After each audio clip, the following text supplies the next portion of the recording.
একই অবস্থা, আমি কি কখনো স্বামীর সুখ পাবো না? আর বাসর রাত বলতে বলতে গেলে একটি স্মরণীয় রাত।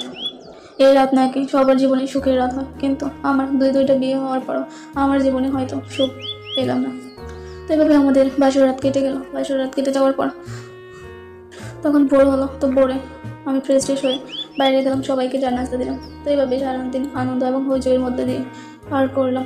তো আবারও দিন শেষে সন্ধ্যা নেমে আসলো। তো পরিবারের সবার সাথে রাত্রে খাবার দাবার খেলাম। জানি তো নতুন বউ যে যেভাবে বলে সেভাবে চলতে হয়। তো রাত্রে যখন 9টা-10টা বেজে গেল, তখন আবারও আমি আমার রুমে চলে গেলাম ঘুমানোর জন্য। তো আমি রুমে গিয়ে দেখি আমার স্বামী শুয়ে আছে। তো আমার মনটা আনন্দে ভরে গেল, আজ হয়তো আমি আমার স্বামীর সুখ পাবো। তো এই আনন্দই উপভোগ করতে লাগলাম। তো আমি আর আর একটু ভালো করে সেজে গুজে তার পাশে গেলাম, গিয়ে বললাম, বসলাম। তো তাকে আমি তার শরীরে হাত দিতে লাগলাম, কিন্তু সে যেন মোবাইল হাতে নিয়ে ব্যস্ত ব্যস্ত সময় পার করছে। আমি হাত দেওয়ার সঙ্গে সঙ্গে সে আমার হাতটা তার শরীর থেকে নামিয়ে দিল। তো তখন মনে মনে ভাবতে লাগলাম, আমার কপালে হয়তো সুখে লেখা নেই। তো প্রথম স্বামীর যে অবস্থা, দ্বিতীয় স্বামীরও এই একই অবস্থা বাসর রাত পার করার পরে। তো দ্বিতীয় রাত্রে যখন সে আমাকে কিছুই করলো না, এই থেকে বুঝে গেলাম যে আমার এই স্বামীরও একই অবস্থা।